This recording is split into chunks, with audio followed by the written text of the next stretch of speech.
In professional wrestling, getting buried for your own mistake is often bad enough, but when it's not your fault and the boss still sees red? Oh brother. I'm Andy from WhatCulture Wrestling, and here are 10 wrestlers who got buried for somebody else screwing up.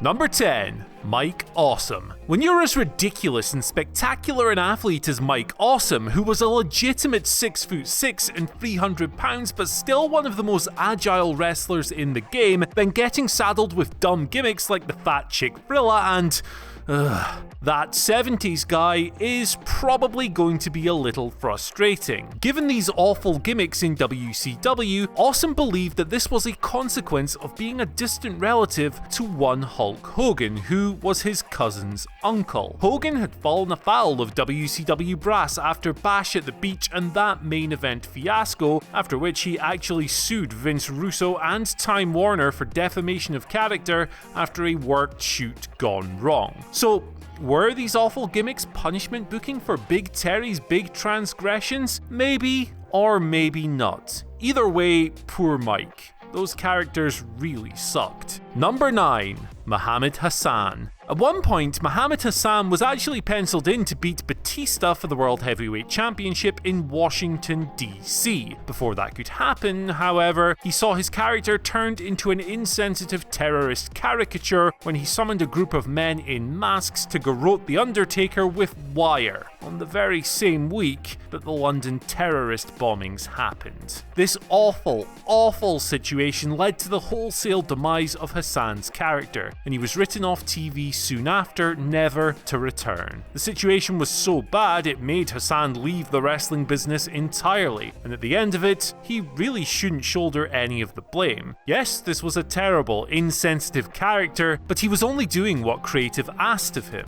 and if they hadn't made him do this in the first place, then hey, maybe he'd still be wrestling today. Hopefully under a different character though, because this whole deal was not good. Number 8. The Forgotten Sons. Spare a thought for Steve Cutler and Wesley Blake, who were removed from SmackDown in mid-2020 because their stablemate Jackson Ryker posted a really dumb tweet capitalizing on heightened racial tensions in the United States to get a wrestling catchphrase over. It was one of the most boneheaded things a WWE wrestler has ever done on social media. Blake and Cutler distanced themselves from Ryker to their credit, but they were also taken off SmackDown by association, not returning until later in the year when Baron Corbin recruited them as his Knights of the Lone Wolf. Number 7. Matt Hardy. A pretty simple one, this. When Matt Hardy discovered his girlfriend Lita was having an affair behind his back with Edge, who he thought was his friend, WWE didn't fire either of the offending parties but young Matthew, who was still off TV recovering from a serious knee injury. So Edge not only took Matt's partner away from him, but for a while, he took his WWE career away from him as well. WWE went for Edge over Hardy as the more marketable wrestler, capitalizing on the immense real-life heat to create a main event monster. Now, Hardy eventually returned to WWE to feud with Edge, taking advantage of the residual heat, but fast forward past that and into 2021 and, well, one of them's an 11-time WWE champion. It's safe to say that as far as success goes in terms of accolades, it's a pretty lopsided equation here. Poor Matt Hardy. Number 6. James Dick. Back in the good old days of yore in 2005, when phallically named tag teams were all the rage, Chad and James Dick comprised, well, the Dicks.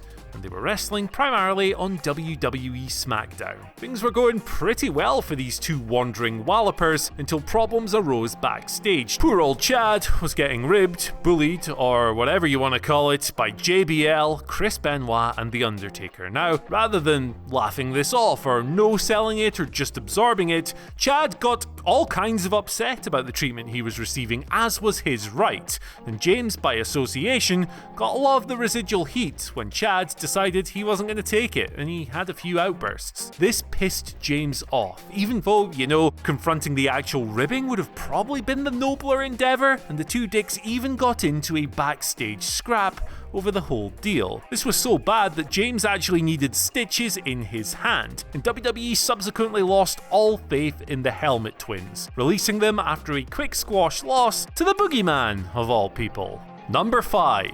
Shaun OHare. The devil's advocate gimmick that Shaun OHare was working from 2003 definitely belongs in the what could have been category. It looked like the ex-WCW super athlete was really onto something with an intoxicating new character and Roddy Piper as his manager, but it turns out that old Hot Rod was his undoing. On HBO, Roddy ended up making a comment that WWE didn't like about the rate of death amongst wrestlers under the age of 45. WWE binned him off. They got rid of him almost straight away, and OHare, well, he was forgotten about, screwing around on Velocity before eventually being released from his contract entirely. Shaun ended up retiring in 2006, and in 2014 he tragically passed away. His massive potential unfulfilled. Number 4. William Regal. Tasked with putting Bill Goldberg's green arse over in February 1998, William Regal was told he could have a competitive match with the dominant Baldo, with WCW brass hoping this would instill some in-ring knowledge and guidance on the talented but unseasoned rookie. Regal was told that he had 6 minutes. The trouble was, Goldberg barely broke the 2-minute mark at this point, so when Regal wrestled beyond that, it looked like he was stiff, uncoordinated, awkward, and clunky with his opponent. And Goldberg later on actually accused Regal of stiffing him, which Regal disputed. But after coming back through the curtain, Regal was set upon by a raging Eric Bischoff, who then proceeded to book him on a losing streak, before using all of this as part of the reason for letting him go from the company a few months later. Number 3. Triple H. When Razor Ramon, Shawn Michaels, Diesel, and Triple H broke rank with the infamous curtain call incident, hugging together in the middle of the ring with flagrant disregard for kayfabe, poor old Triple H was left to take all of the blame, even though it was technically Shawn and Kevin's idea. The problem for Hunter was that, well, Hall and Nash were on their way to WCW, and HBK was HBK. Vince McMahon was never going to punish him. Triple H, however, was at that time expendable. So a raging Vince accelerated the downcycling that had already begun, with the Ultimate Warrior hilariously squashing him at WrestleMania. This continued for months longer than it perhaps would have, as Triple H fully absorbed the punishment of 4 men. Number 2.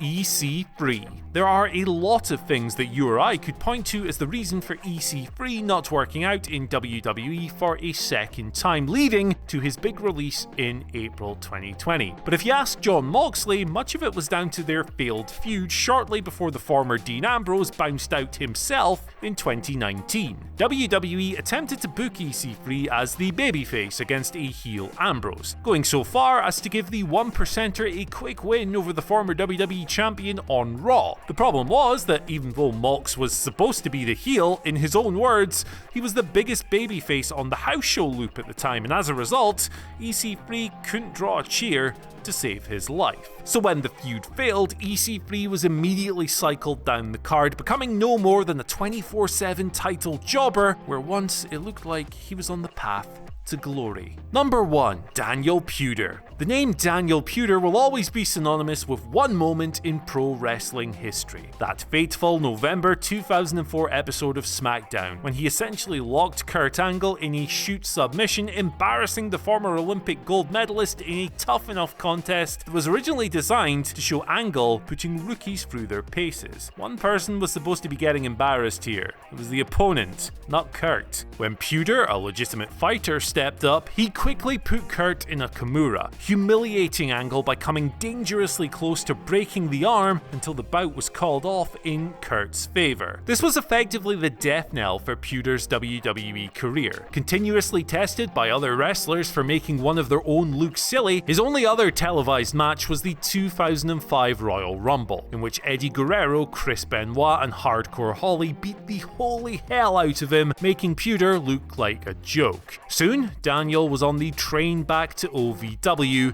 and then he bounced out of the company entirely. But maybe WWE shouldn't have put a legit shooter in there with Angle in the first place, or, I don't know, told him it was a work and he was supposed to lose?